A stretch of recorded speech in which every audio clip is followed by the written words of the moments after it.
It appears that the information about what fell in is lost, apart from the total amount of mass and the amount of rotation. But if information is lost, this raises a serious problem that strikes at the heart of our understanding of science.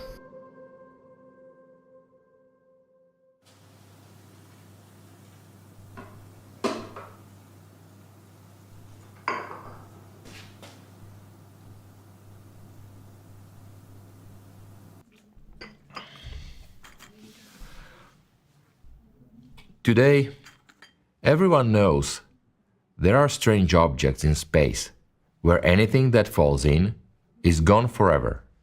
Black holes. Indeed, it is believed that any object that falls into a black hole disappears without a trace, with no way back.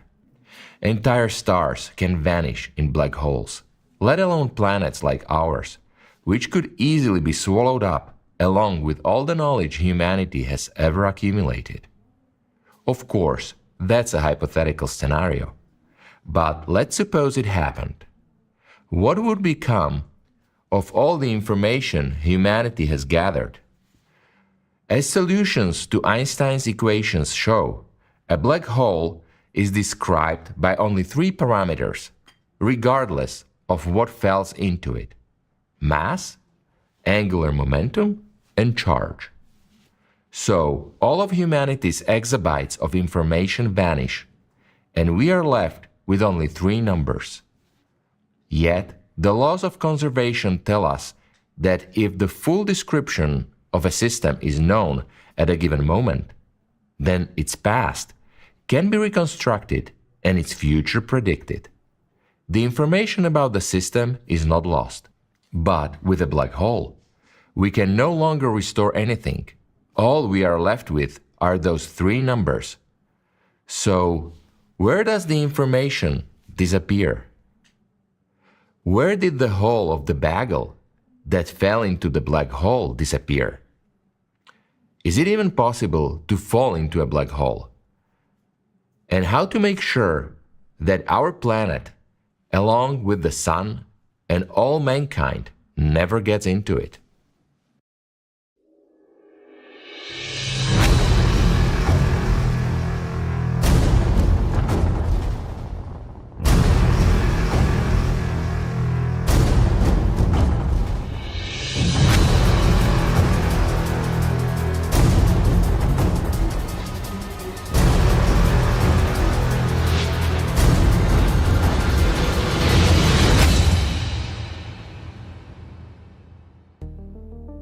On June 18, 1962, a research rocket named Aerobee was launched from the White Sands Proving Ground in New Mexico. It was an American 2-stage suborbital rocket designed for experiments in the upper layers of the atmosphere. The scientific payload of this rocket consisted of Geiger-Miller gas counters with thin beryllium windows for detecting X-ray radiation in the wavelength range from 2 to 8 angstroms. After launch, before reaching its apogee, protective shutters opened, and the detectors began scanning the sky in spiral stripes as the rocket rotated. The data was transmitted to Earth in real time. This flight marked the beginning of X-ray astronomy. The initiator of this research was the American physicist Riccardo Giacconi. Giacconi and his team set an ambitious goal: to create a map of the entire sky in X-rays. Launches of these rockets continued until the late 1960s. Even from the earliest flights, scientists detected a bright X-ray source as well as diffuse background radiation. In 1964, 8 more sources were identified, including a strong one known as Cygnus X1. Its nature was unclear. Perhaps it was a hypothetical black hole that had previously existed only in theory? Unfortunately, the Aerobee's suborbital flight lasted less than 6 minutes, which did not allow for detailed study. Scientists around the world debated fiercely about the nature of the newly discovered X-ray sources. The arguments grew so intense that they even led to a famous bet. In 1974, two outstanding physicists, Stephen Hawking and Kip Thorne, made a wager. Hawking argued that Cygnus X1 was not a black hole, while Thorne insisted that it was. To resolve these debates, precise measurements were needed, something only a true space-based observatory could achieve. And just a little earlier, before the entertaining dispute between scientists, a turning event in the development of space astronomy took place, which later helped in solving the problem. Namely, December 12, 1970, when the satellite Uhuru was launched from the San Marco offshore platform near the coast of Kenya, aboard a scout launch vehicle. Its launch was timed to coincide with Kenya's Independence Day, and the satellite's name, Uhuru, means freedom in Swahili. From that day, the world had its first dedicated X-ray space observatory. Uhuru operated in orbit for 3 full years. Despite weighing only 140 kilograms, it opened an entirely new chapter in the exploration of space. During its mission, the satellite surveyed the entire sky in X-rays, creating catalogs containing hundreds of sources. Special attention was given to Cygnus X1. The satellite recorded rapid variations in X-ray intensity, indicating that the source must be extremely compact, no more than about 100,000 kilometers in size. This is far too small for an ordinary star, but exactly what would be expected for a black hole. Using two methods, measurements of companion star oscillations and observations of the X-ray variability, scientists confirmed that the second object in the Cygnus X1 binary system is invisible through optical telescopes. It reveals itself only through its gravitational influence and its X-ray emission. These are the defining signs of a black hole. This made Cygnus X1 the strongest candidate to become the first widely recognized black hole. Only in 1990 did Stephen Hawking admit his defeat and paid Kip Thorne the agreed prize, a 1-year subscription to Penthouse magazine. The term black hole first appeared in print in 1964, thanks to Anne Ewing, a science journalist from Science Newsletter. In an article titled "Black Holes in Space," she firstly used the term in popular science. At that time, scientists called such objects as frozen stars or gravitationally collapsed objects, but those expressions were awkward. The name black hole became officially accepted in 1967. During a lecture at the Goddard Institute for Space Studies in New York, the American theoretical physicist John Wheeler, known for his talent in crafting vivid and memorable scientific language, expressed a desire to use a shorter and more apt name instead of fixed stars. According to one account, someone in the audience called out, "How about black hole?" Wheeler liked the suggestion, and from then on, the term entered scientific vocabulary.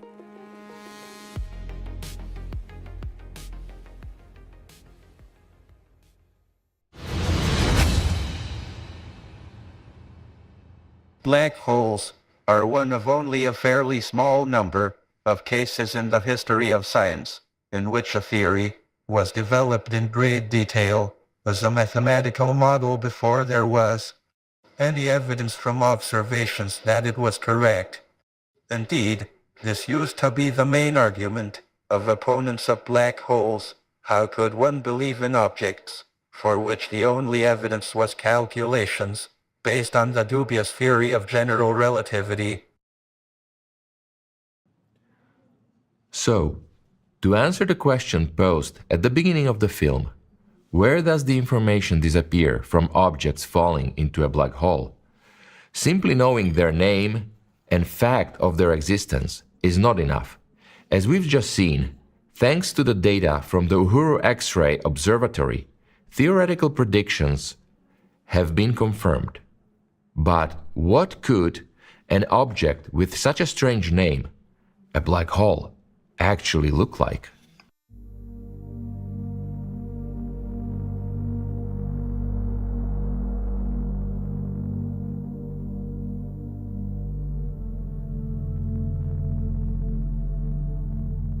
The first image of a black hole was created in 1978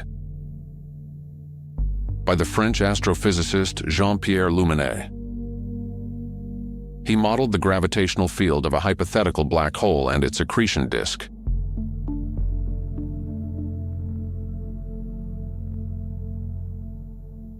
The work was performed using one of the early transistor-based IBM computers. The IBM 7040 model was installed at the Paris Moudon Observatory.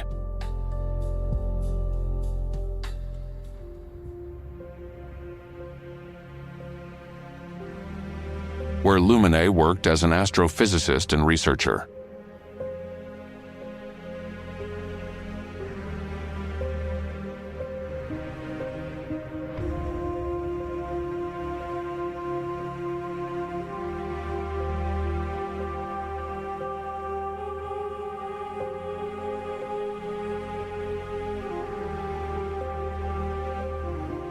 The computer he used had neither a keyboard nor a display, as we are accustomed to today. Its memory capacity was less than 1 megabyte, thousands of times smaller than that of a modern smartphone. And programs were entered using punch cards. Luminet wrote code that calculated the trajectories of light rays and the intensity of radiation emitted by the accretion disk. The results of his calculations were printed as columns of numbers. Based on these printouts, Luminet manually created the world's first visual representation of a black hole, transferring the numerical data onto paper, dot by dot using ink and a rapidograph technical drawing pen. I finished the whole thing over 2 evenings. I drew around 10,000 black dots with a density proportional to the light flux. In other words, I took what was originally a negative and turned it into a positive image and published it. So it was a black and white image, because in fact it was what we call a bolometric image.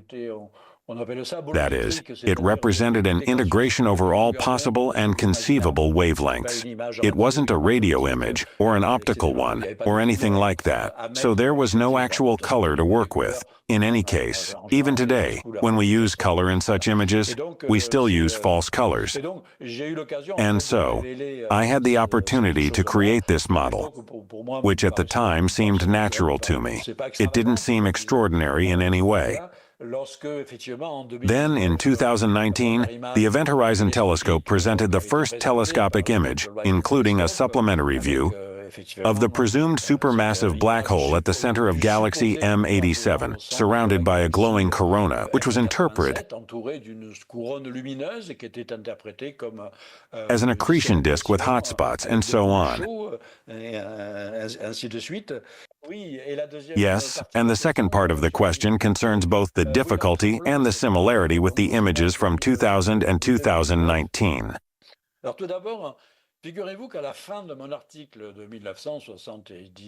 First of all, you may recall that at the end of my 1979 paper, in the final sentence, I wrote that this was, of course, a theoretical calculation, and that if someday we were able to obtain such an image through observation, it would necessarily imply a high resolution or sharp visual acuity, which at the time was unimaginable.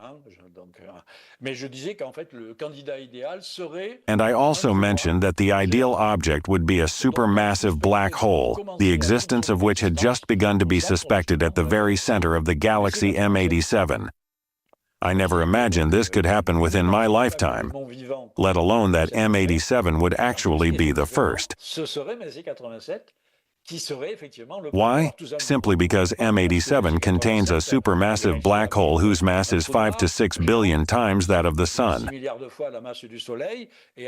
And in terms of its apparent size in the sky, it is the largest, or rather the least small in the sky. Its projection on the sky is roughly equivalent to the size of a €1 coin placed on the surface of the Moon. At the time, I didn't yet know that radio wave observations made it possible to perform what's known as interferometry. That is, to link radio telescopes located in different parts of the world and use them in a mode called Very Long Baseline Interferometry, VLBI, effectively creating the equivalent of a single radio telescope the size of the entire network. And it was only much later that I learned that already in the 2000s, dozens of researchers from around the world, some of whom had been partly inspired by my 1978 to 1979 paper, began to ask a bold question: could a global network be created which they named the Event Horizon Telescope?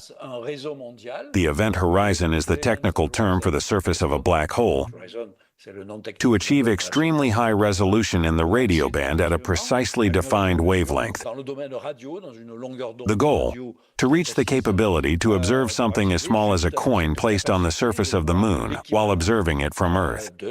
There were only two black holes suitable for this kind of observation, Messier 87, and the other is the black hole believed to be at the center of our own galaxy. Although when I wrote my article, this second one wasn't yet being discussed. The idea of observing it only emerged in the 1990s. It's much less massive, but also much closer, and those two factors balance each other out.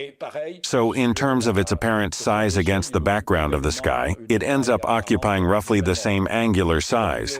The Event Horizon Telescope was created specifically to observe these two black holes. They were finally observed in 2017. So the first image, after numerical simulations and extremely complex data analysis, showed the black hole in Messier 87. And 2 years later, since it was somewhat more complex, an image was also obtained of the galactic black hole Sagittarius A star. So now we have two reconstructions.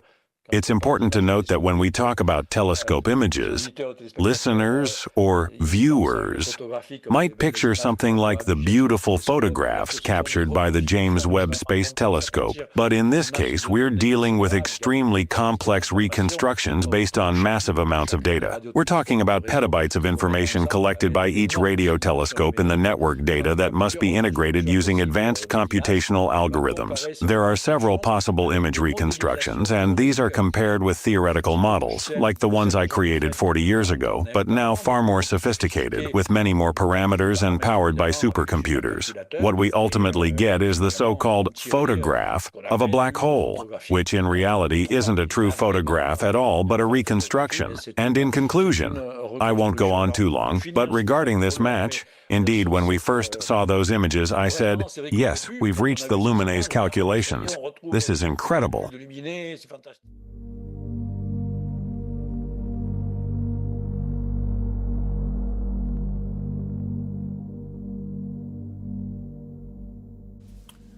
So, what did Lumina draw?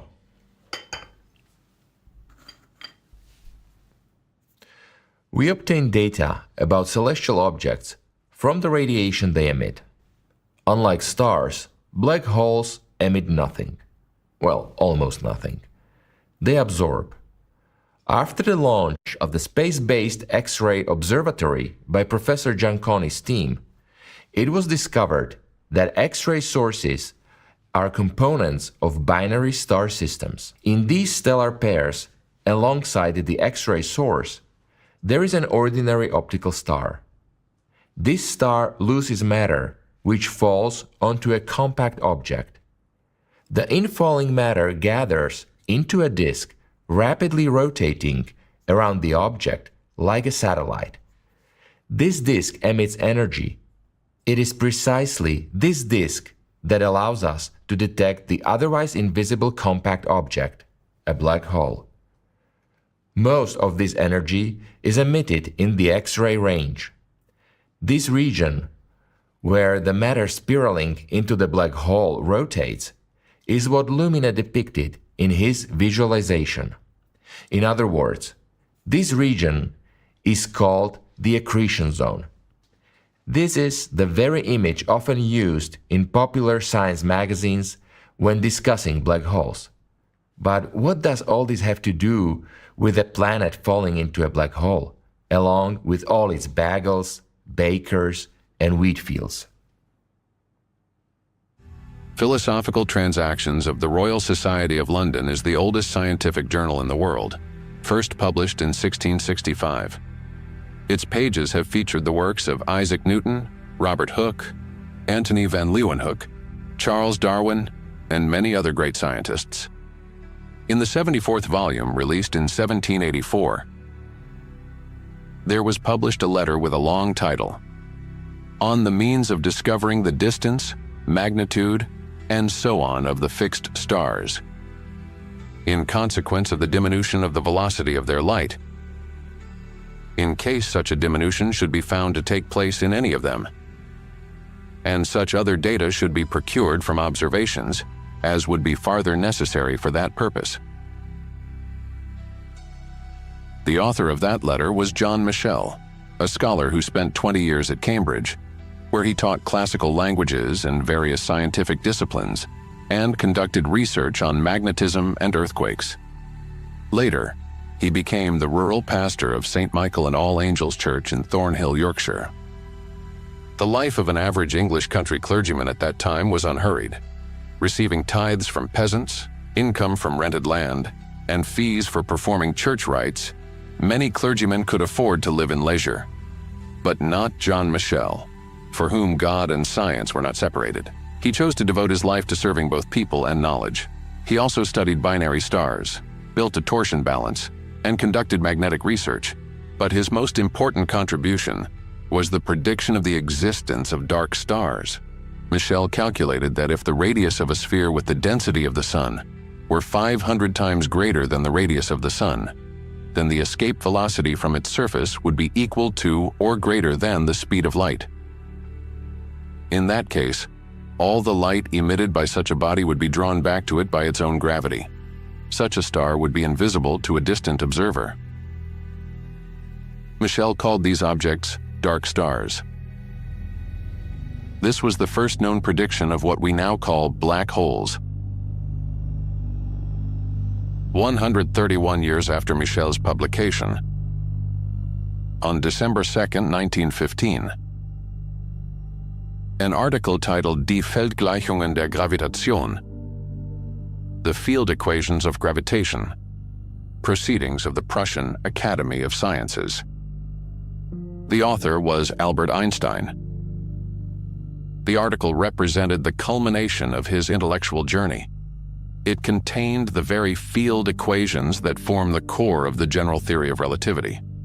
Their essence can be expressed as follows: mass and energy curve spacetime, and this curvature is what we perceive as gravity.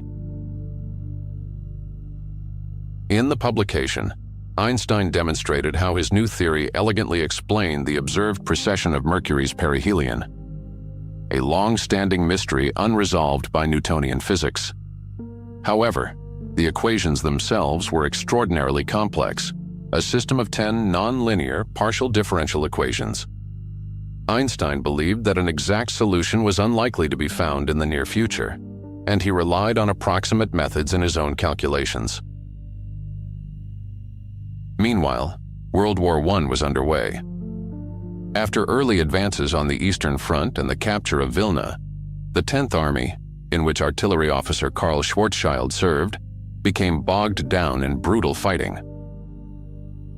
Long months of trench warfare followed, and the artillerymen sometimes had idle hours. During this time, Schwarzschild came across the issue of the proceedings that contained Einstein's article. Being an exceptional astrophysicist and working under the harsh conditions of war, Schwarzschild accomplished in just a few weeks what Einstein himself had considered nearly impossible for the foreseeable future. He found the first exact solution to the gravitational field equations around a spherical mass. This was not merely a result, but a genuine scientific breakthrough, giving the new theory its first concrete mathematical form. On December 22, 1915, Schwarzschild sent his solution to Einstein. In his letter from the front, he wrote, "As you see, war has been kind to me. allowing me, despite the heavy artillery fire nearby, to take this walk into the land of your ideas. Einstein was deeply impressed, as Schwarzschild's solution provided an exact form of the equations that Einstein himself had only been solving approximately, including for the precession of Mercury's orbit. In his reply of January 9, 1916, Einstein wrote, "I have read your paper with the greatest interest." He personally presented Schwarzschild's paper on the gravitational field of a point mass in Einstein's theory at a meeting of the Prussian Academy of Sciences in January 1916. This was the first exact solution to Einstein's equations describing the gravitational field around a single spherical object, a star, or planet. It showed that for any mass there exists a critical radius, now known as the Schwarzschild radius. This radius marks a boundary of no return, later called the event horizon. If an object is compressed below this radius, its gravitational pull becomes so strong that nothing, not even light, can escape.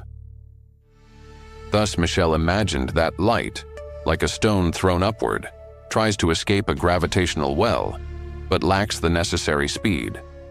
Schwarzschild demonstrated that beyond this boundary, the very direction outwards ceases to exist.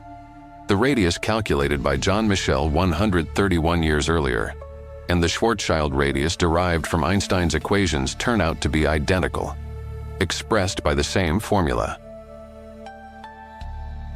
This is how the mathematical birth of the concept of the black hole occurred.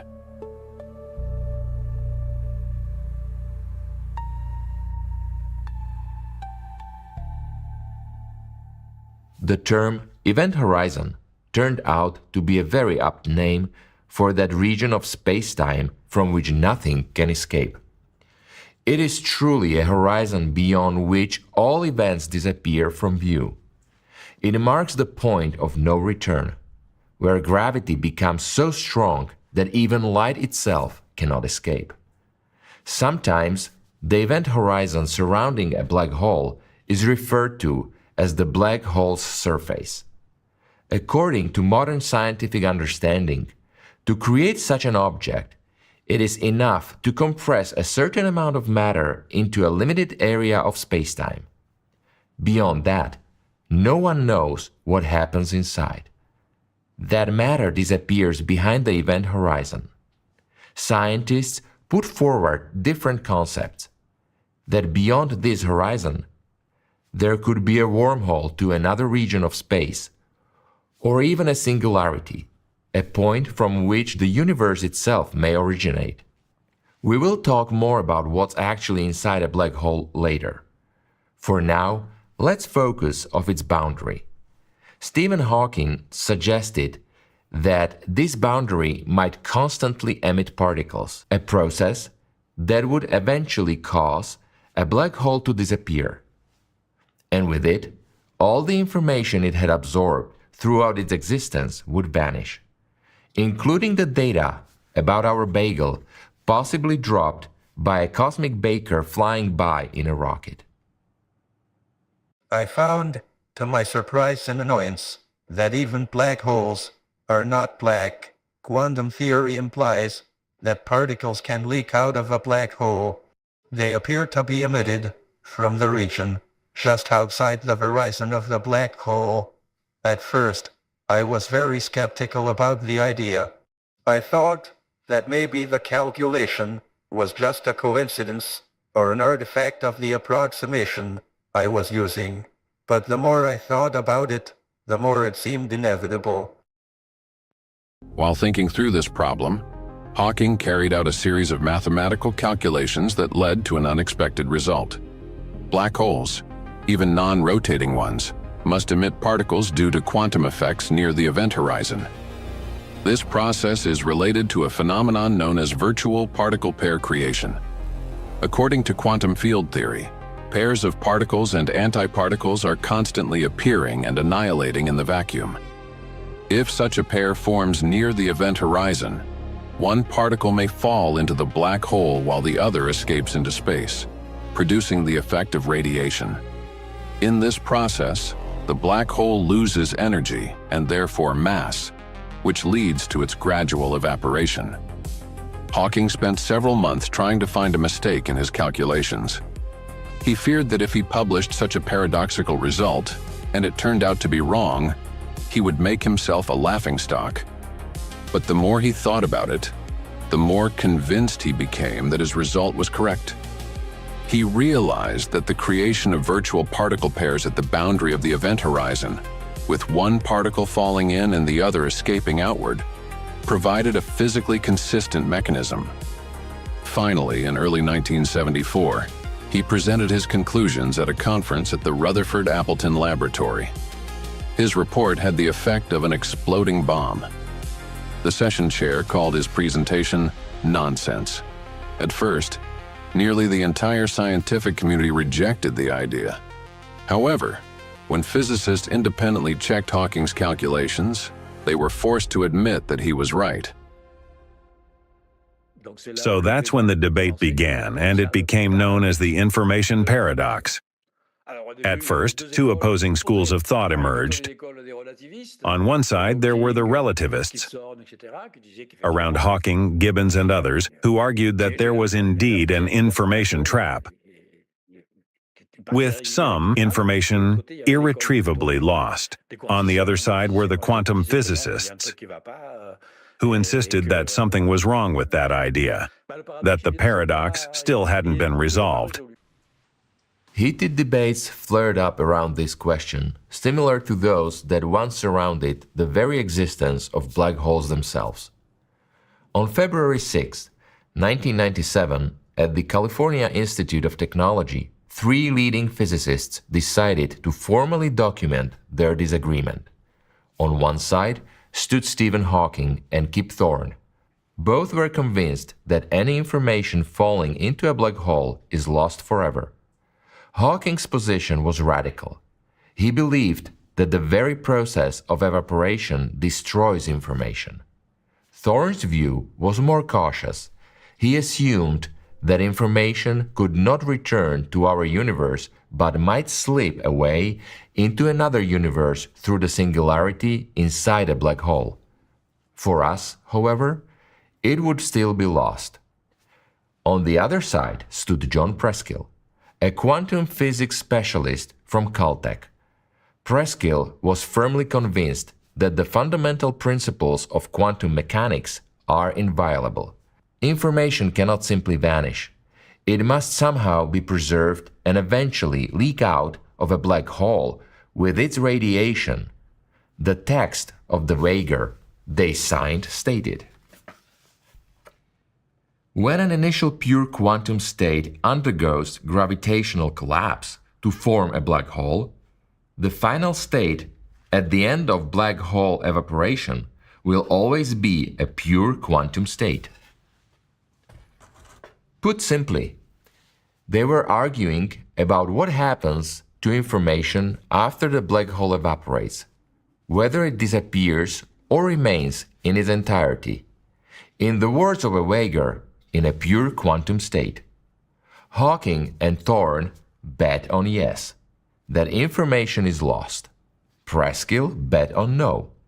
The stakes were symbolic, but with a sense of humor. The losing side would present the winner with an encyclopedia of their choice, from which information could be retrieved at will. It was a clever play on the ideas of losing and recovering information. But the origins of this scientific quarrel went back some 14 years earlier. Werner Erhard, the founder of the widely publicized and controversial personal development movement EST, Erhard Seminars Training, used his considerable financial resources to bring together leading theoretical physicists, including Stephen Hawking, Richard Feynman, and Leonard Susskind, to discuss the most fundamental questions in physics. In 1983, Erhard once again gathered outstanding physicists at his mansion in San Francisco. Among those present were Stephen Hawking, Leonard Susskind, and Gerard T. Hooft. This was the core circle of physicists who focused their attention on Hawking's claim. The situation was surreal. some of the greatest minds in the world were debating the fate of the universe and the laws of nature in an informal setting, inside the mansion of the founder of a popular self-improvement movement. It was at this meeting that Stephen Hawking, backed by mathematical derivation, fully formulated and presented his position that information inside black holes is irretrievably destroyed. Hawking was absolutely confident that he was right. He presented his calculations and, from his perspective, had mathematically demonstrated that information is lost. He left the gathering essentially declaring victory over one of the foundational principles of quantum mechanics. Leonard Susskind and Gerard T. Hooft were deeply troubled. Intuitively, and based on core principles of physics, they were convinced that Hawking was wrong, because the destruction of information would undermine the very foundation of quantum theory. However, they could not immediately identify the flaw in his complex reasoning. They left Erhard's mansion perplexed, but determined to prove that Hawking was mistaken. The meeting did not resolve the paradox. On the contrary, it thrust it before the physics community in its full severity. The participants had encountered a direct contradiction between two pillars of modern physics: general relativity as interpreted by Hawking, and the principles of quantum mechanics. While the greatest minds of our time ponder the question whether or not information can exist forever, another, no less important question has remained behind the scene. How is information stored in the cosmos? If we can answer that, we will gain a better understanding of what happens to information near a black hole, and perhaps even uncover answers to questions we have not yet thought to ask. In the December 7th, 2021 issue of the Astrophysical Journal Letters, an international team of researchers published unprecedentedly high-resolution radio images obtained in the microwave range. These images revealed in detail the structure of the jet emerging from the core of the elliptical galaxy M87, located about 55 million light-years from Earth. The length of this jet was found to be nearly 3,300 light-years. For comparison, the radius of the solar system is only about 0.002 light-years. What made this study of the M87 jet unique was that the researchers succeeded in mapping the three-dimensional structure of its magnetic field. It turned out that the jet's magnetic field forms a helical pattern strikingly reminiscent of the double helix of DNA. Astronomers believe that if such a phenomenon occurs in M87, then similar magnetic structures should exist in jets of other galaxies throughout the universe.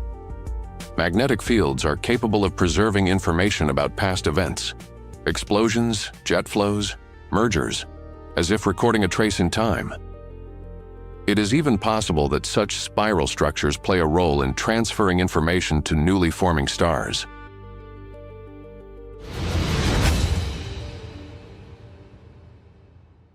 At the end of the 1950s, radio astronomy was opening new horizons, driven by the rapid progress in signal detection and amplification technologies that had emerged during World War II. In 1959, the third Cambridge Catalogue of radio sources was published. One of the objects listed in this catalog posed a mystery worthy of Sherlock Holmes.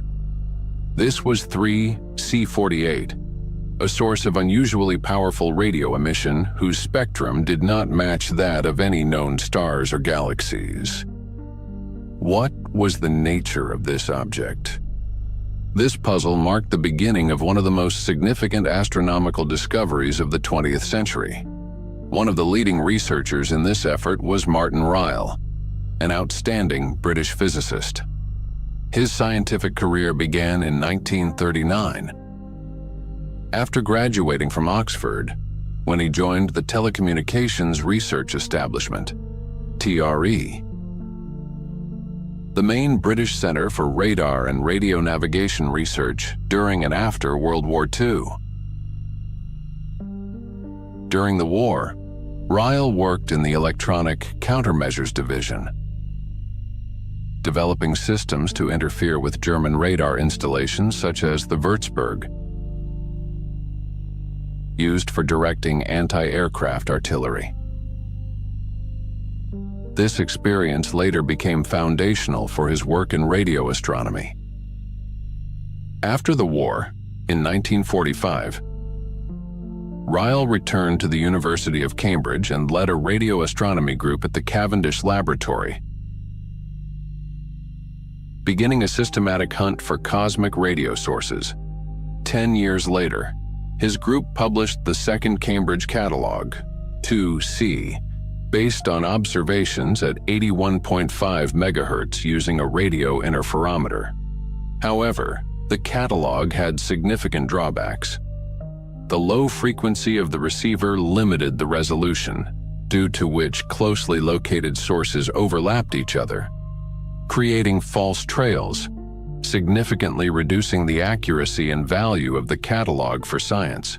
To overcome this, Ryle's team decided to produce a new catalog at a higher frequency, 159 megahertz. Ryle's radio interferometer worked like cross-examining multiple witnesses. It combined signals from several antennas placed far apart. By measuring the phase differences between the signals received by each antenna, the instrument could determine the angular position of a radio source and filter out noise. The interferometer provided significantly higher resolution than any single radio telescope. At the same time, the use of an interferometer was partly a strategic necessity. Ryle knew that research groups, especially in the United States, had far better funding. He cultivated a culture of the Cambridge Fortress, keeping his methods secret to avoid being overtaken. His wartime experience had taught him to value clever electronic techniques over brute force solutions. The result of this work was the creation of an improved phase-switching interferometer. This approach allowed the use of high-gain preamplifiers directly at the antennas, greatly reducing noise and dramatically improving positional accuracy. This technique soon became worldwide standard for radio interferometers. The third Cambridge catalog, published in 1959, included 471 radio sources. Among them stood the enigmatic 3C48. A turning point in the investigation of the case of 3C48 came through another suspect, 3C273, the brightest source in the catalog. If astronomers could match radio coordinates with an optical image in a telescope, they would have a far better chance of understanding the nature of these unusual objects. This connection was made in 1962, when astronomer Cyril Hazard, using the Parkes Radio Telescope in New South Wales, Australia, observed the occultation of 3C273 by the Moon, allowing him to determine its position precisely. These data enabled Alan Sandage, renowned for his work in galaxy classification and cosmology, to identify 3C273 in visible light as a star-like object of 13th magnitude. 1 year later, American astronomer Martin Schmidt performed a spectral analysis of 3C273. He found a redshift of Z equals 0.158, meaning that 3C273 is located about 2 billion light-years away. No star could emit that much energy. It became clear that 3C273 is a very distant galaxy, appearing star-like only because of its extreme distance. Thus, quasars, quasi-stellar objects, were discovered. This breakthrough provided the key to solving the mystery of 3C48.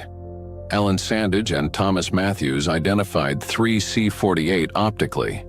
Its spectrum was as unusual as that of 3C273. Further analysis showed a redshift of Z equals 0.367, placing 3C48 even farther away, yet emitting enormous amounts of energy toward us. And so, the first quasars appeared on astronomical maps. The nature of these objects remained one of the greatest mysteries of the universe. Their incredible luminosity, sometimes outshining hundreds of galaxies, and their compact size, as evidenced by rapid fluctuations in brightness, defined all existing physical models. It became evident that classical mechanisms, such as nuclear fusion or the gravitational collapse of ordinary stars, could not possibly produce such immense power. Among the hypotheses proposed to explain the nature of quasars were the explosions of numerous supernovae, the existence of gigantic stars, or even white holes, the hypothetical counterparts to the black holes. The key events that resolved these debates took place in 1969.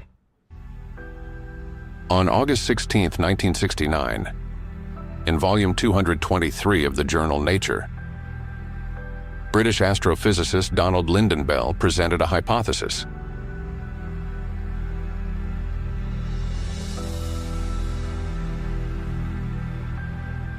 In his analysis, Lynden-Bell demonstrated that the source of the enormous energy output of quasars is supermassive black holes located at the centers of galaxies. This model explained the high luminosity of quasars as the result of gravitational energy released by the infall of gas and dust into a black hole. Such a process can convert between 6% and 30% of the mass of infalling matter into energy, far surpassing the efficiency of nuclear fusion. The theoretical foundation of this hypothesis had been laid earlier in the work of Soviet physicist Yakov Zeldovich and American astrophysicist Edwin Ernest Salpeter. The scientific community initially responded to this idea with skepticism. The main reason was that the very concept of black holes at the time was considered purely theoretical. There was still no direct observational evidence for their existence, and many scientists approached the idea with caution and doubt.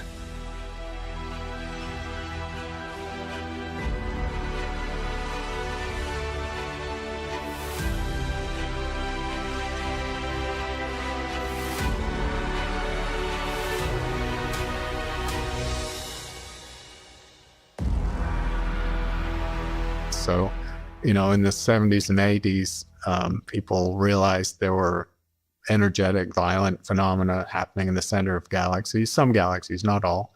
And over time, it was clear that the only explanation is a supermassive black hole accreting material and basically generating enormous amounts of energy. So that was a big draw. Once you've decided that every galaxy has a black hole, which is pretty much what we've decided, they may be hard to find, but if you look hard enough, you do find them.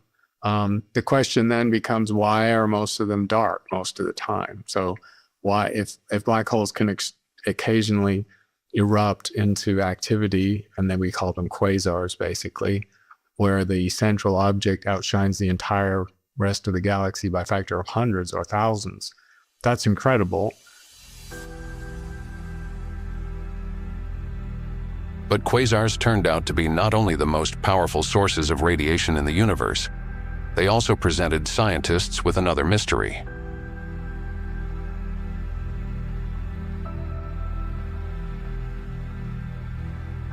The oldest quasar known today is UHZ1, discovered in 2023. According to a study published in Nature Astronomy, UHZ1 has a redshift of Z equals 10.1, which means that the light from this quasar has traveled 13.72 billion years to reach Earth. Meanwhile, the age of the universe is estimated to be 13.8 billion years. This implies that UHZ1 appeared almost immediately after the Big Bang. Scientists are now confronted with a fundamental question: how could supermassive black holes have formed so quickly? Current cosmological models fail to explain how these objects could have grown so rapidly and accumulated matter on this scale.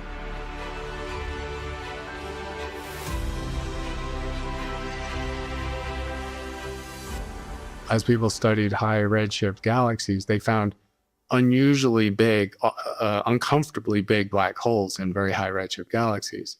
So if you find a billion solar mass black hole in a galaxy that's only a billion years after the Big Bang, that's hard to do. Growing a black hole that big, that fast is challenging theoretically and with simulations. I think there's a lot of activity and interest in the sort of chicken and egg question, because if every galaxy has a black hole, which came first? Did the black hole come first or the galaxy come first? We have a theory of cosmology, generally supported by a lot of data, that galaxies grow in a hierarchical way, that the early universe, which was hotter and denser, formed small dwarf galaxies first, and then by gravity they aggregated together and merged into bigger galaxies. And we know galaxies are formed by mergers and by infall. We can see it even happening now in the Milky Way. So that's a story that we believe. And then the question is, how does the black hole that's at the center of every galaxy fit into this story?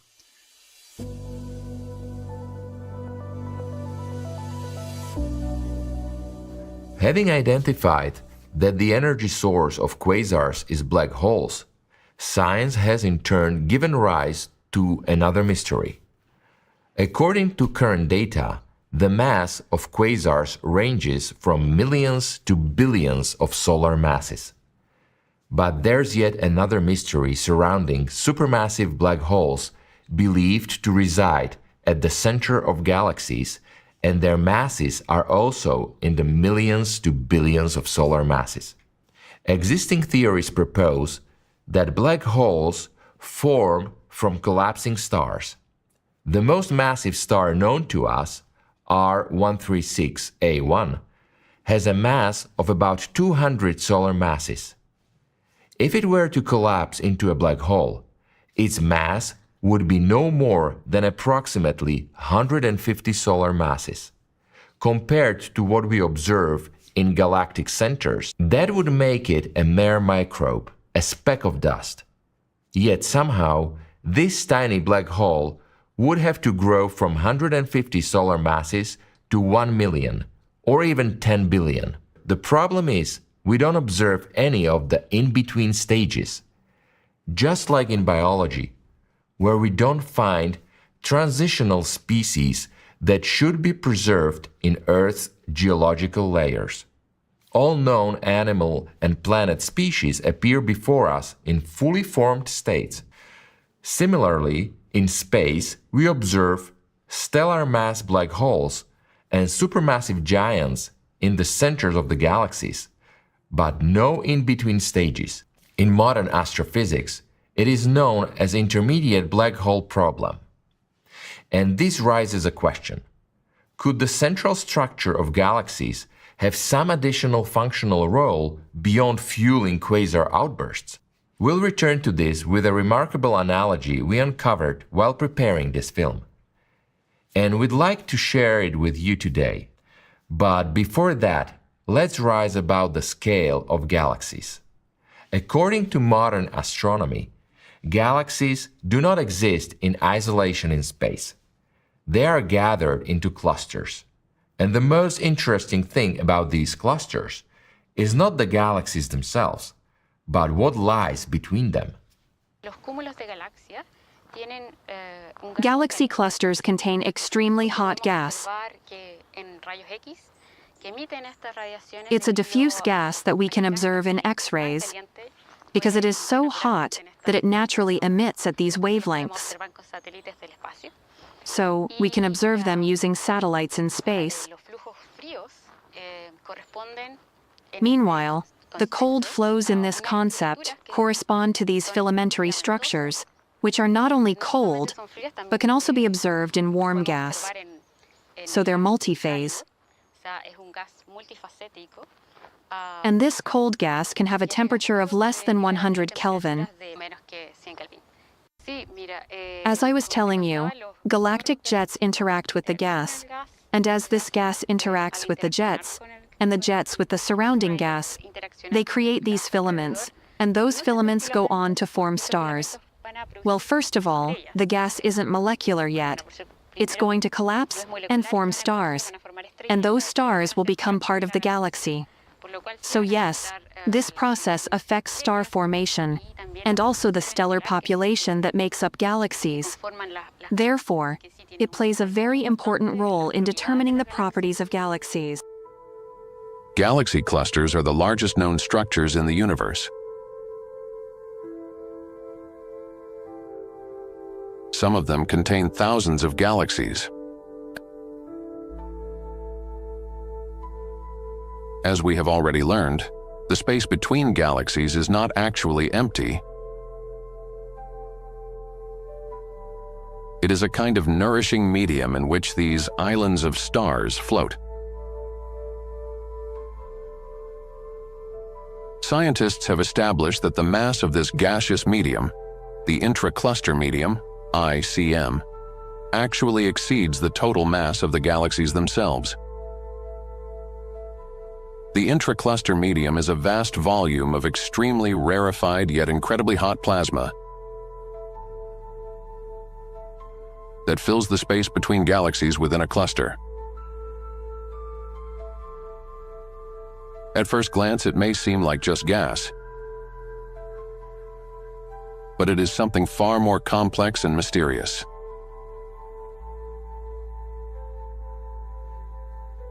Its high temperature, from 10 to 100 million degrees Celsius, makes the intracluster medium a source of X-ray radiation. And it is primarily through this X-ray emission that we are able to observe it.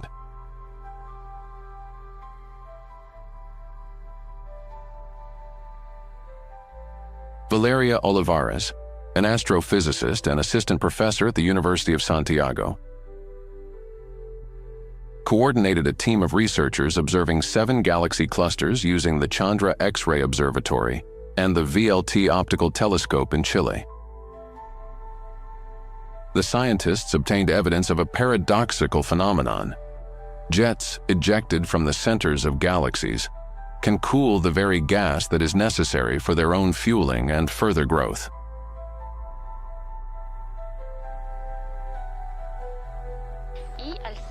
At the center of these clusters is a special galaxy known as the brightest cluster galaxy. It is the most luminous, massive, and active galaxy, and it hosts a supermassive black hole in an active state. So, it is capable of creating a feedback loop by producing jets. These jets create the bubbles you mentioned, which then interact with the surrounding gas known as the intracluster medium. It's a very hot gas, with temperatures reaching up to 10 million degrees Celsius.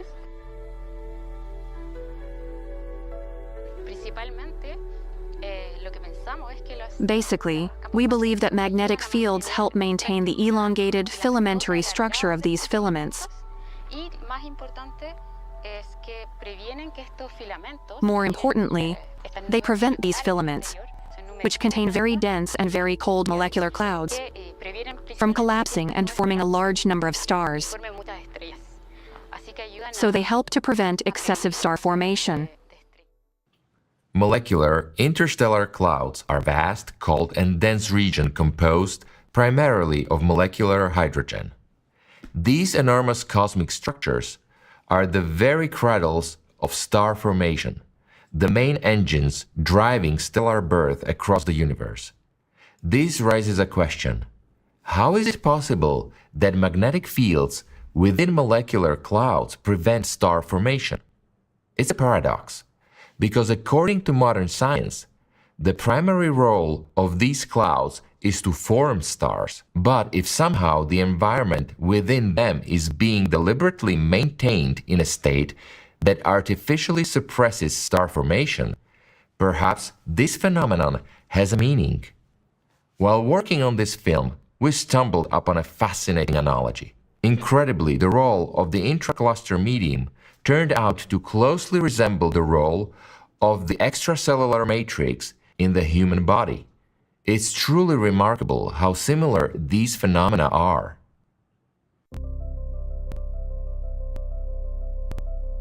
Modern theories of galaxy formation involving supermassive black holes,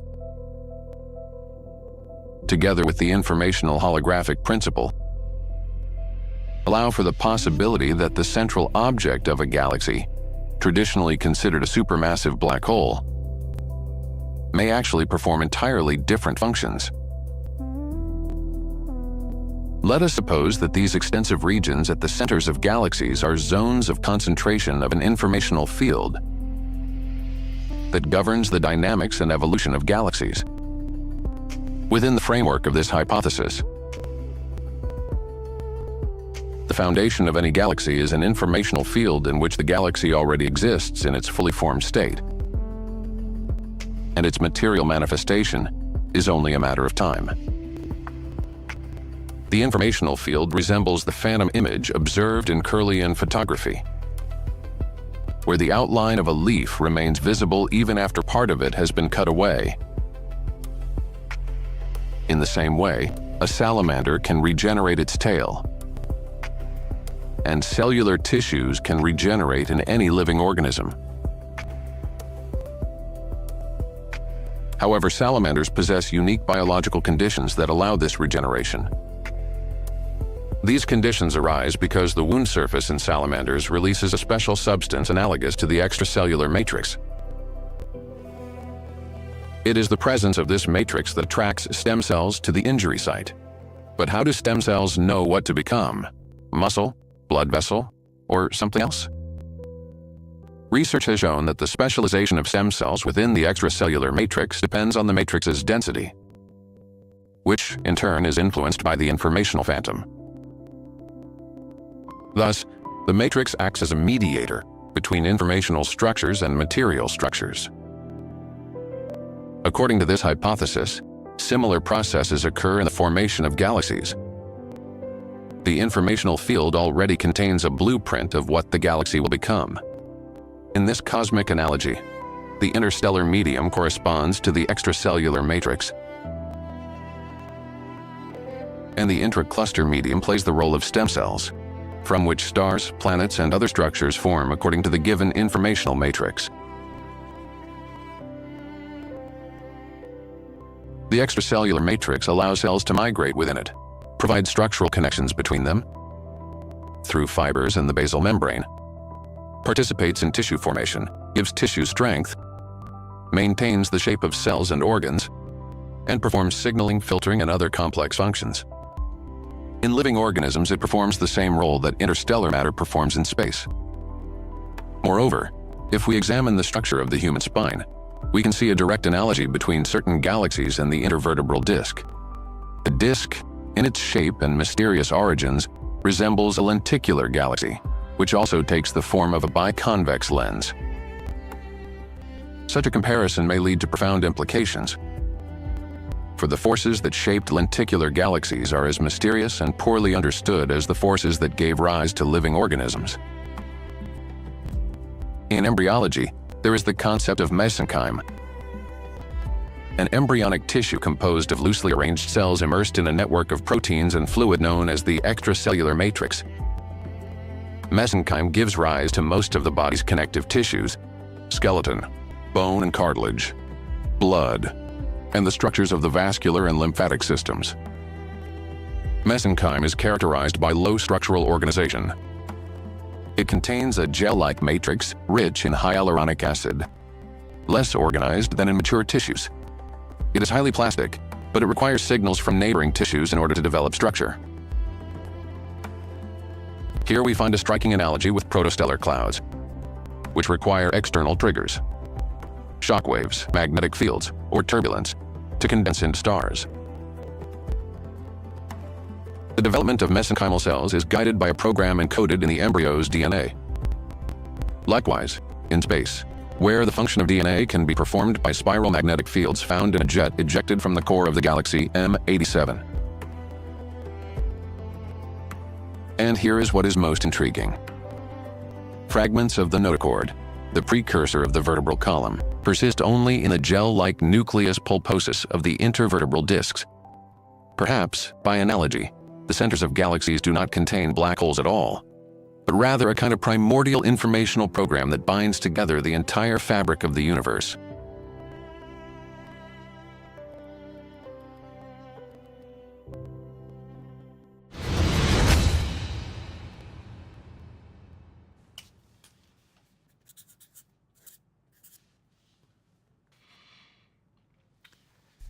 Now that we have a better understanding of the role information plays in the process of star formation, it's time to return to our central question.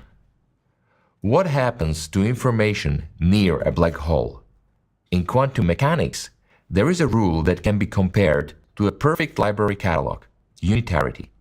This catalog guarantees that every book, that is, information about a quantum state, can always be traced and recovered, even if the library catches fire and it burns to the ground. The loss of information would mean that someone burned the books with no possibility of restoring their contents.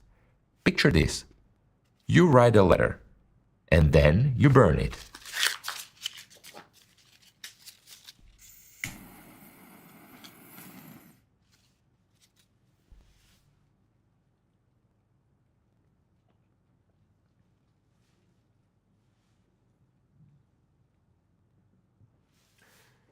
In everyday terms, the ashes certainly won't reveal what was written in the letter. In other words, the information it contained seems lost forever. In quantum physics, the ashes must retain information about the letter, encoded with them in such a way that the original message can, in principle, be reconstructed if you know how. The loss of information in a black hole would be analogous to the ashes containing no trace of the letter whatsoever.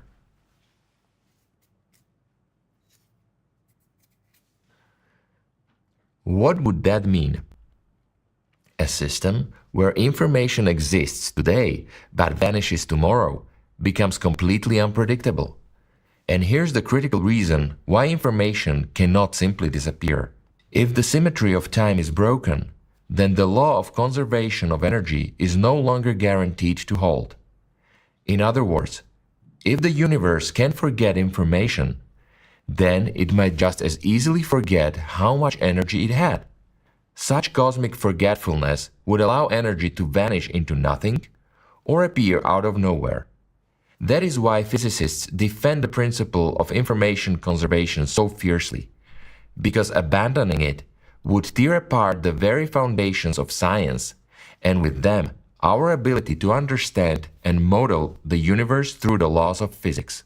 We were very suspicious of Stephen's claim, but for a while we weren't sure why. What's so bad about losing a bit of information inside a black hole? Then it dawned on us, losing information is the same as generating entropy, and generating entropy means generating heat. Together with another colleague, Michael Peskin, we made an estimate based on Stephen's theory. We found that if Stephen was right, empty space would heat up to 1,000 billion degrees in a tiny fraction of a second.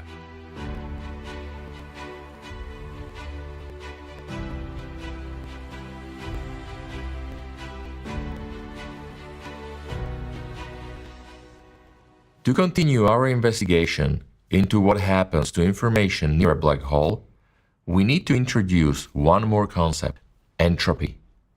In simple terms, entropy is a measure of disorder. The more order in a system, the lower its entropy. Another analogy of entropy is the number of options. Imagine your room in two different states, perfectly tidy or completely messy. There are only a few ways things can be arranged for a room to look neat. That's low entropy.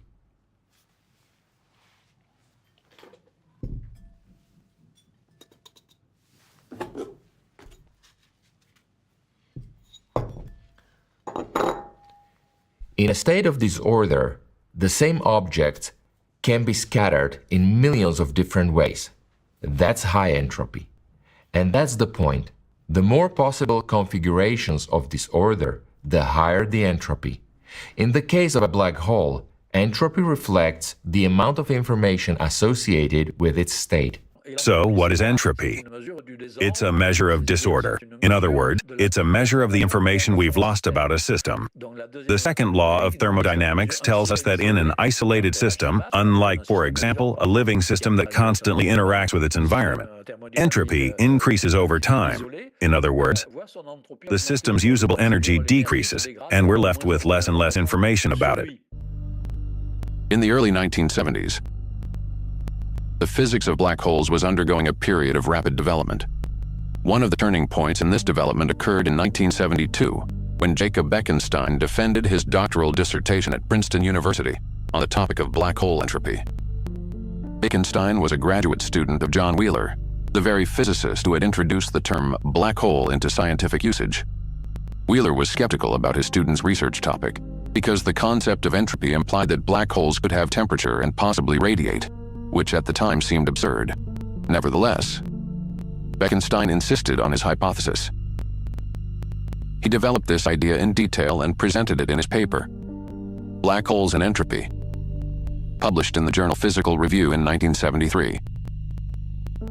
In that work, he proposed for the first time that the entropy of a black hole is proportional to the area of its event horizon. Why surface area rather than the volume? In ordinary physical systems, entropy is always proportional to volume. The more space available, the more disorder the system can contain, just as the number of gas molecules in a room, where you have just cleaned up, is directly proportional to the room's volume. The larger the space, the more air it holds.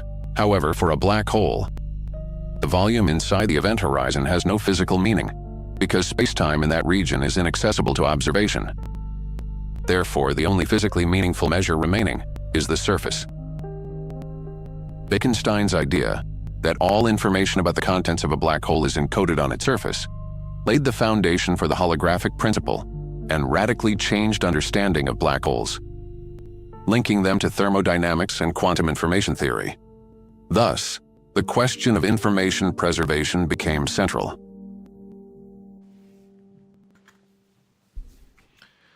It seems we're getting closer to answering the mystery of our bagel hole. And surprisingly, the answer may lie right on the surface of the black hole itself. More precisely, on the part depicted by the physicist Jean-Pierre Luminet in his famous computer rendering back in 1978. So, what do we actually know about it today? What we're seeing is not, in fact, the full accretion disk as I calculated it back in 1978. Rather, it's a finer and somewhat mysterious structure known as the photon ring.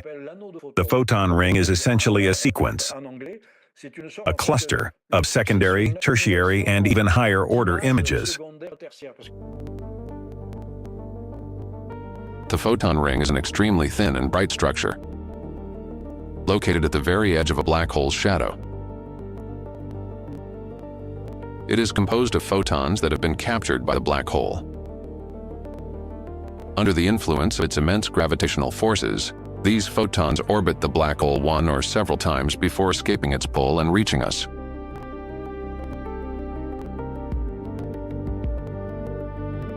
In May 2022, a team of scientists, Shahar Hadar, Daniel Kapes, Alexandru Lupsaska, and Andrew Strominger, studied the photon ring of the M87 black hole.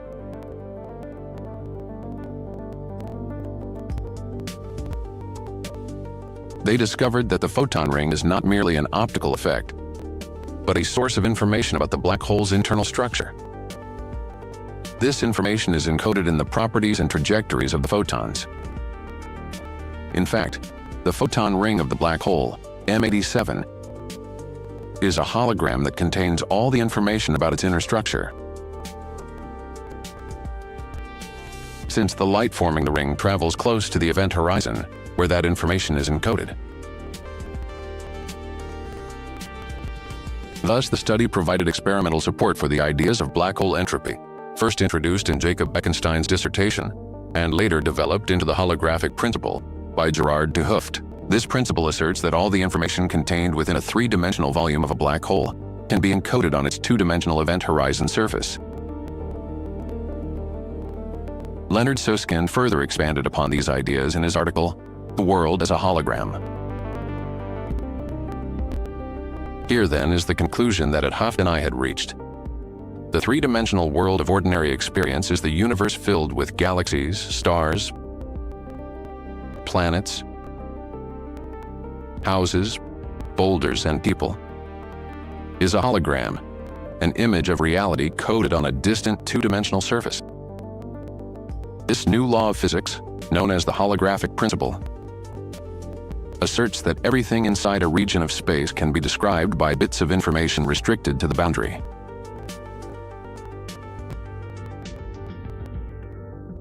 So, what have we learned? Most likely, if a passing baker were to drop a bagel into a black hole, all the information about it would end up on the surface of the black hole as a two-dimensional hologram smeared across its entire surface. What happens to the actual matter of the bagel? Where does it go? What about its mass? Let's take a closer look. Democritus says that when atoms come together, what matters is their shape, their configuration within a structure, and how they combine. He illustrates this with the example of the letters of the alphabet. There is something in this idea that goes beyond the atoms themselves. What truly matters is the way they combine with one another. On May 14, 1907, in the journal Annalen der Physik, in an article titled On the Inertia of Energy Required by the Relativity Principle, Albert Einstein published his most famous equation in the form we know today, E equals mc squared. From this equation, it followed that mass and energy are equivalent. This simple formula showed that mass can vanish when energy is released. 22 years later, in 1927, Nobel laureate Francis Aston introduced a new concept in physics, the mass defect. The essence of the mass defect is that the mass of a body does not depend on the number of its constituent particles, but rather on how these particles are bound together. In other words, the mass of an object resides in the bonds between the particles that make it up. When these bonds are broken, the energy that once held them together is released. The residents of Hiroshima and Nagasaki experienced firsthand what the mass defect means in practice.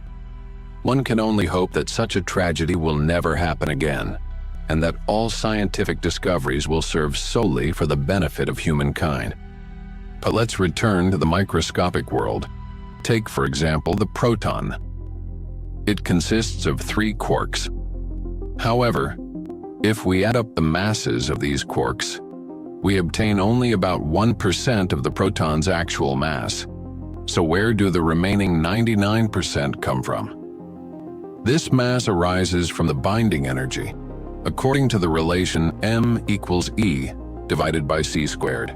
In other words, 99% of the proton's mass is the energy of the strong interaction that holds the quarks together inside the proton. But what creates the remaining 1% of the proton's mass? To solve this puzzle and describe all types of particle interactions, in the 1950s to 1960s, physicists attempted to develop a unified field theory.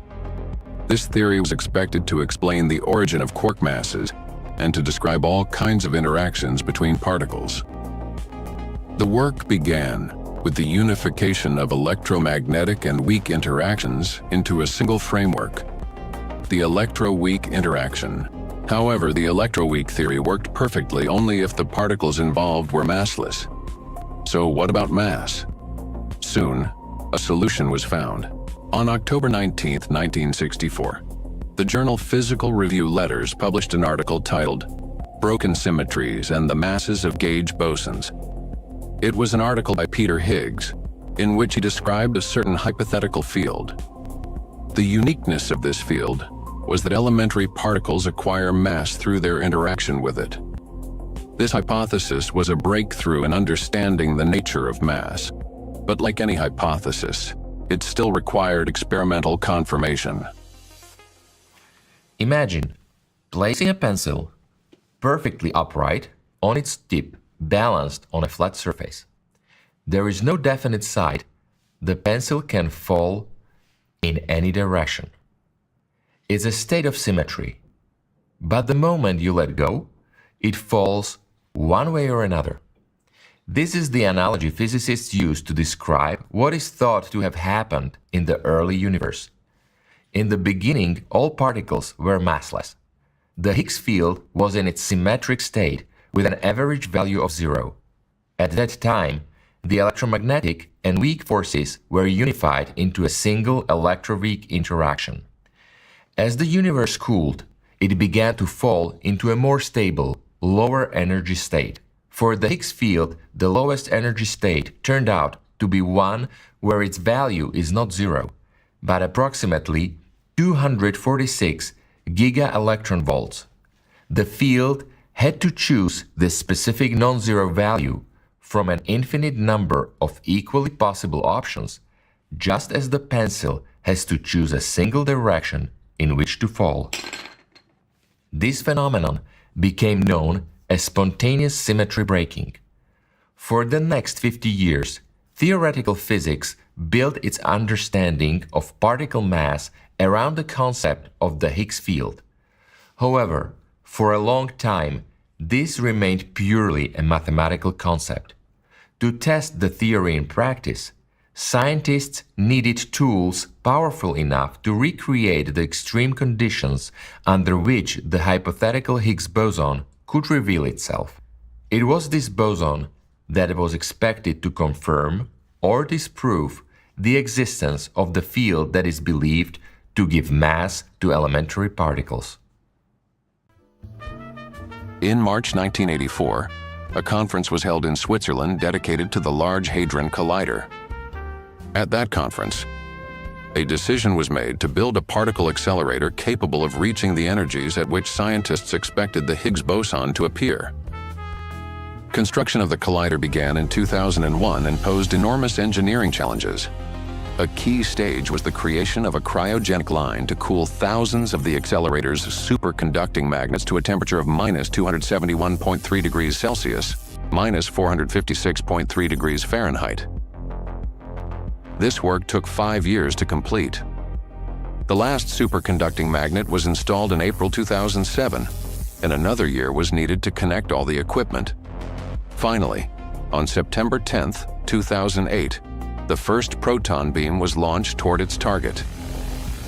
The search for the Higgs boson had begun. However, just 9 days after the collider started operating, a serious accident occurred, one that almost put an end to the possibility of detecting the elusive boson. A faulty electrical connection between two magnets melted, triggering a powerful electrical arc that ruptured the cooling system. As a result, about 6 metric tons, 6.6 US tons, of liquid helium were released into the accelerator tunnel. Fortunately, the situation was brought under control. Repairs and the implementation of improved safety systems took more than a year. This incident underscored the complexity and risks associated with operating such a massive scientific installation. By the time full-scale experiments began in 2010, the proton beam energy in the Large Hadron Collider had reached 3.5 tera-electron-volts, TeV, about 3.6 times higher than that of the Tevatron, the most powerful hadron collider at the time. Research continued. And then, on July 4, 2012, a historic seminar took place at the European Organization for Nuclear Research, CERN. 2 independent research teams, working with the ATLAS and CMS detectors of the Large Hadron Collider, presented their results. Both groups announced the discovery of a new particle whose properties matched those predicted for the Higgs boson, first theorized by Peter Higgs 48 years earlier. The discovery suggested with a certain degree of probability that the Higgs field, which endows particles with mass, does exist. What did CERN physicists actually see? According to modern science, every elementary particle corresponds to its own field. The particles are local excitations of those fields, or as physicists say, resonances. For example, A photon corresponds to the electromagnetic field. An electron corresponds to the electron field, known in physics as fermionic or spinor field. Likewise, the Higgs field should have its own associated particle, its own resonance. The paradox of what happened on July 4th, 2012, when the discovery of the Higgs boson was officially announced, is this. Physicists did not actually observe the boson itself as a distinct particle of the excited field. What was actually detected was a surge of energy, one that matched the theoretical predictions. While studying the data from the Large Hadron Collider, a particular fact caught our attention. To detect a single Higgs boson, approximately 10 billion collisions are required. That seems strange. According to theory, the Higgs field permeates all of space in the universe. So how is it possible that detecting this boson requires 10 billion collisions? 10 billion! This was not the last question raised by the phenomenon known as the Higgs boson. Here's something else that caught our attention. The phenomenon only appears under very specific conditions. It isn't detected directly, only through its decay products. Its lifetime is extremely short, about 10 to the power of minus 22 seconds. We analyzed each of these points carefully to gain a deeper understanding of what was actually discovered in the collider. Here are our conclusions. The phenomenon appears only under certain conditions. This suggests we are dealing with a localized state of the field, one that doesn't exist continuously. If the Higgs field is truly present everywhere, then the Higgs boson should be detected in every experiment. But the Large Hadron Collider detects it only once every 10 billion collisions. The phenomenon is not observed directly, but only through its decay products. What we see is not the object itself or its direct interaction, like with photons or electrons, but rather its trace, its imprint. It's like finding a pile of tiny ceramic shreds on the floor. All you can tell by looking at the pieces is that the object was made of ceramic, but you can't say for sure whether it was a plate, a cup, or a vase. Likewise, decay products alone can't definitely tell us what they originally formed when they were still together. This makes it one of the shortest lived entities known to science. Only the W and Z bosons, carriers of the weak nuclear force, and the top quark with lifetimes around 10 to the power of minus 25 seconds live even less. But the W and Z bosons have clear and well-defined decay channels. In the Higgs boson, decays are rare and diverse, and they occur at the background level, which makes it very difficult to detect. Taken together, these facts point to one conclusion. The Higgs boson is not exactly a particle in the usual sense. So what is it really?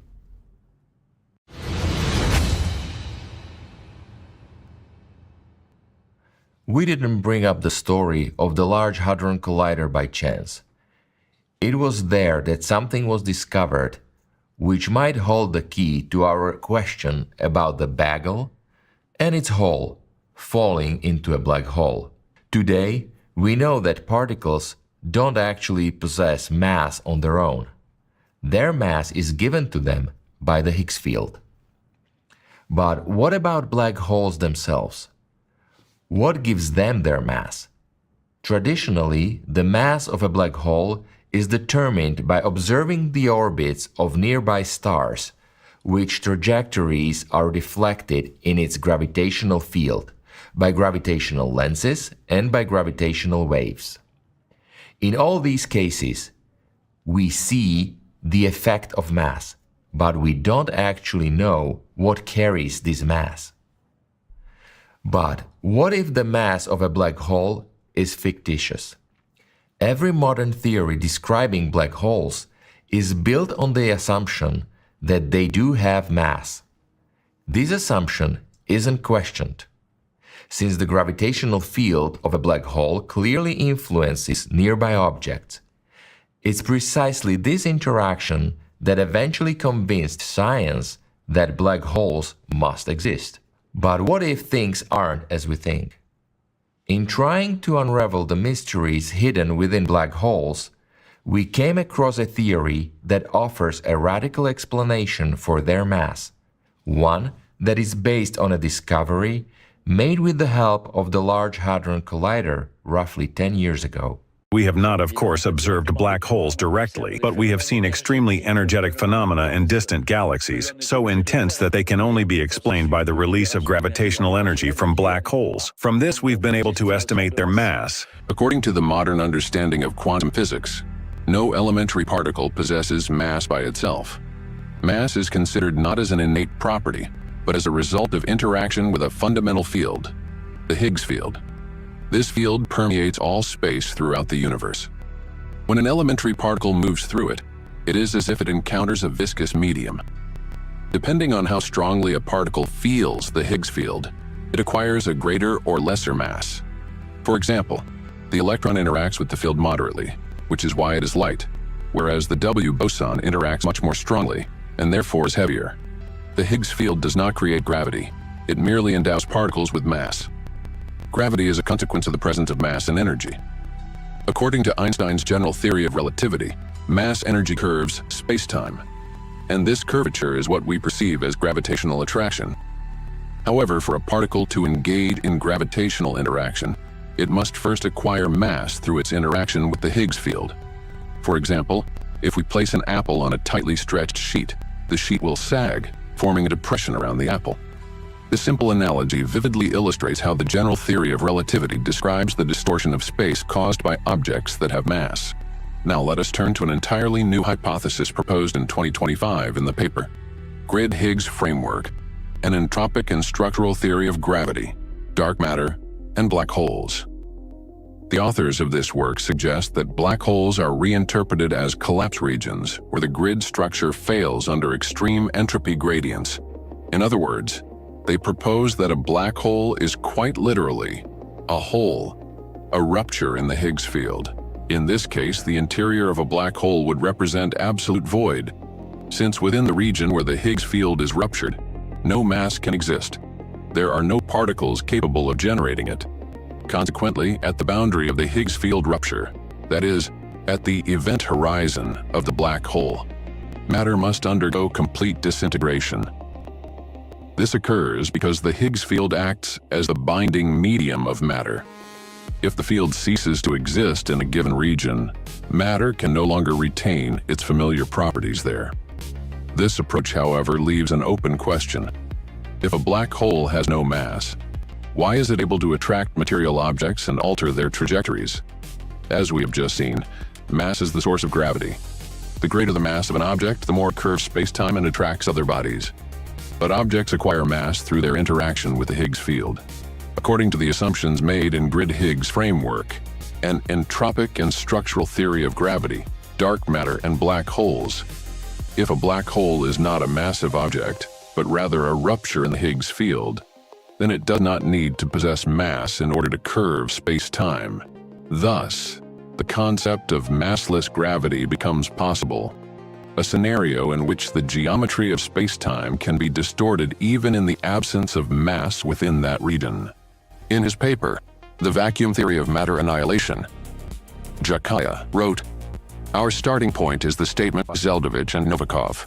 A singularity exists even where there is no matter. From this it necessarily follows that inside a black hole, beyond the Schwarzschild radius, there is no material mass with the notorious infinite density confined within a zero volume. Instead, there exists only a localized compression of the vacuum, manifesting as a gravitational field of extreme intensity. In other words, when the radius becomes smaller than the gravitational radius, the property of curvature transforms into twist. And that is what constitutes a black hole. Space can be divided into tiny Planck-scale cells, resembling a three-dimensional chessboard. Each cell can store a single bit of information. A bit can be represented as a very simple particle. Each cell either contains a particle or it does not. One can also imagine these cells as a giant playing field for a game of tic-tac-toe. So, now we know almost everything about the adventures of our bagel near a black hole. What remains is to figure out what happens to space itself. According to Einstein's general theory of relativity, space-time curves under the influence of mass and energy. This curvature is what we perceive as gravity. Near massive objects, such as stars and planets, this field compels objects to move along curved trajectories. In the case of black holes, Einstein's theory predicts the existence of a singularity, a region at the very center where the curvature of space-time becomes infinite.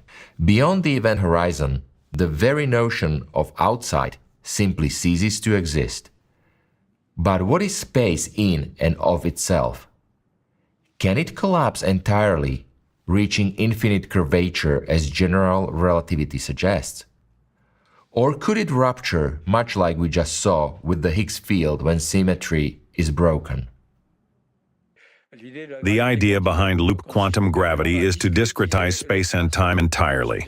In other words, if you want to quantize gravity, that is to make it discrete, then since in general relativity gravity is geometry, what you're essentially doing is quantizing geometry. So instead of working with continuous spacetime, as is still done in string theory for example, where you even have to add extra spatial dimensions, in loop quantum gravity we continue to work with three-dimensional space and time, but instead of being continuous, space-time is discretized. In general relativity, any point in space can be divided infinitely. In loop quantum gravity, space has a limit.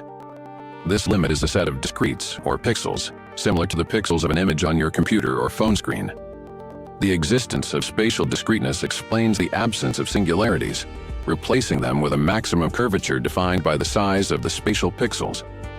These pixels of space are on the order of the Planck length. Beyond this scale, matter as such ceases to exist. Quantum gravity is called loop because its fundamental building blocks are one-dimensional lines, loops. From these loops, like threads, the fabric of the entire space of the universe is woven. A loop is not a physical object but an abstract excitation line of the gravitational field, a quantum of space itself. An elementary loop represents an elementary portion of area, approximately equal to the Planck area, on the order of 10 to the minus 70 square meters. The interactions of such loops form a spin network.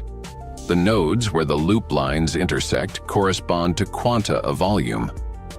Together, the loops and the nodes create a discrete, pixelated structure of space. Thus, in loop quantum gravity, space is not an empty stage, but a dynamic network of interconnected loops. So there is the equivalent of elementary grains of space and possibly also of elementary grains of time, the equivalent of atoms of space and atoms of time.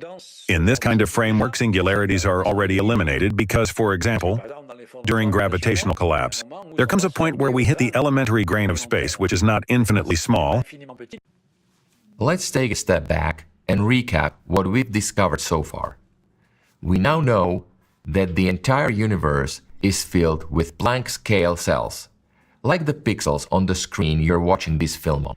We also know that a black hole is a truly unique object in our universe. Above all, it creates immense gravity.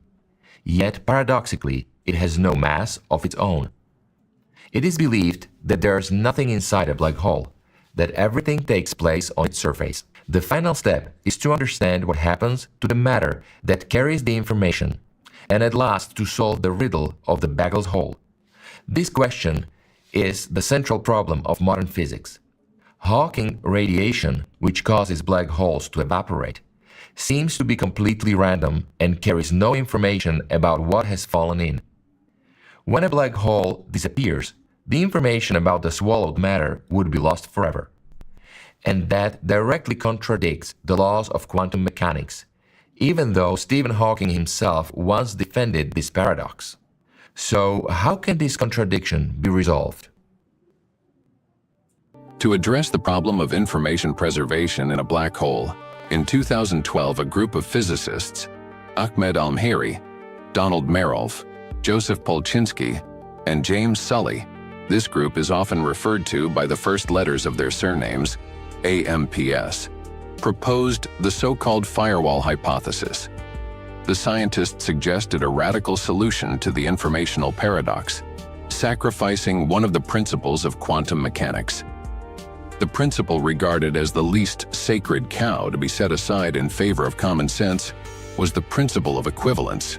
The AMPS hypothesis states, instead of a smooth event horizon as predicted by general relativity, there exists a high-energy zone at the boundary of a black hole where quantum mechanics dominates, creating a barrier that destroys or transforms any matter falling onto it.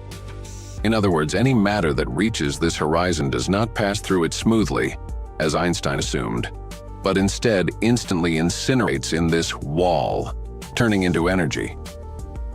Under such an approach, it can be assumed that the information associated with this matter may potentially be encoded in Hawking radiation, rather than disappearing.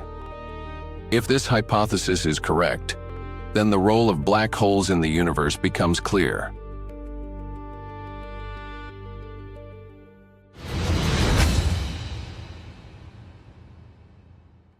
On July 21, 2004 in Dublin, Ireland, the 17th International Conference on General Relativity and Gravitation took place.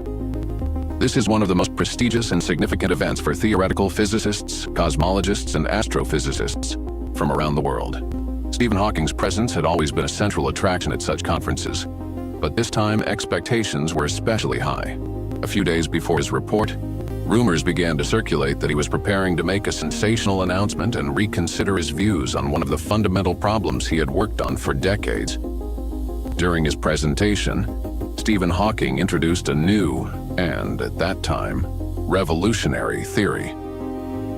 He stated that black holes are not absolute prisons for information, as he had previously claimed. Here is what he said.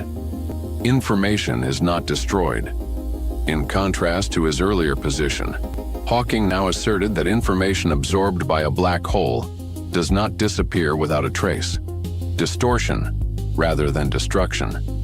A black hole greatly distorts information, but ultimately, in the process of its evaporation through Hawking radiation, this information eventually returns to the universe, although in a strongly altered form. He then stated, I'm sorry to disappoint science fiction fans, but if information is preserved, there is no possibility of using black holes to travel to other universes.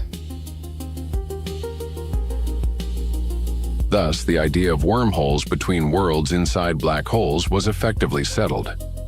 The climax of the presentation was Hawking's public acknowledgement that his opponent in the debate, John Preskill, was right. This was a dramatic and very human moment for the scientific community. Hawking publicly admitted his mistake. To settle his wager, Hawking presented Preskill with the baseball encyclopedia, Total Baseball, the ultimate baseball encyclopedia. This voluminous 2,301-page reference work is considered an authoritative source on baseball statistics and history. The choice was both deliberate and symbolic. An encyclopedia is a source from which, as Hawking noted, information can be easily retrieved at any time, in contrast to information that has passed through a black hole. Even if there is a single possible unified theory, it is just a set of rules and equations. What is it that breathes fire into these equations and creates the universe they describe? So, now it's time to return to the questions we posed at the very beginning of this film. What are black holes and why does the universe need them? As we've learned, a stellar black hole is not really a cosmic object in the usual sense. A black hole is a special region of space where matter is disposed of.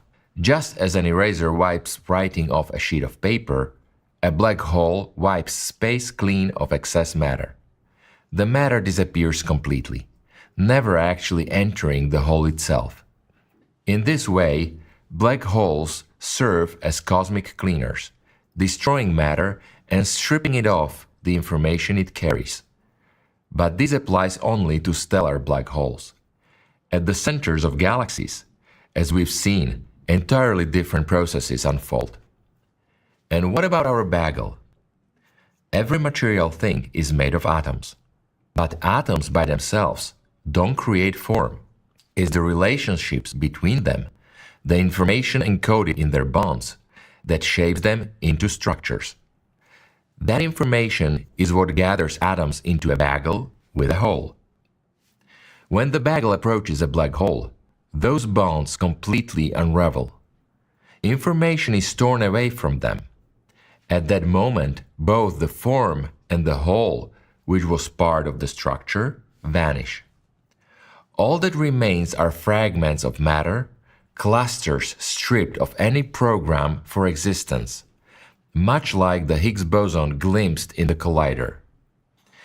Since the information that once held these fragments together as a whole is now separated from them, their lifetime is extremely short, comparable to the fleeting existence of the Higgs boson itself. This is true for any substance that drifts near a black hole.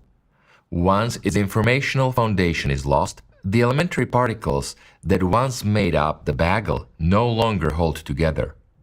To an outside observer, the matter disappears completely, where just a moment ago there was a bagel drifting from a rocket. All that remains are short-lived, outbound clusters, and shortly after, nothing but an empty space-time scaffold, stretching across the entire universe. That's it. Our investigation comes to an end, and the most important point we'd like to leave you with is this: to ensure that such a region of space, the very kind we've just explored, never appears near our own sun, humanity must prove it deserves to continue living. Today, we face challenges that could destroy the biosphere of this planet within the next decade. The most urgent of these are climate change and microplastics. The renowned British experimental physicist Brian Cox, who worked on the Large Hadron Collider, made his statement in his address to the COP26 climate summit. It's possible that there is only one civilization in the Milky Way galaxy. There may only have been one, and there may only ever be one. And that's us. We may be the first and last. That's important. If you're looking for a hint as to how we should behave politically toward each other, toward our planet, then this idea matters. Imagine that the Earth is the only place in the galaxy where intelligent life exists, the only place where collections of atoms all this time have come together into improbable patterns that can think and feel and bring meaning to an otherwise meaningless universe. How should we behave? Surely, notwithstanding the fact that we are tiny, fragile things, and mote of dust, orbiting around one star amongst 100 billion, we must consider ourselves and our world to be inconceivably valuable.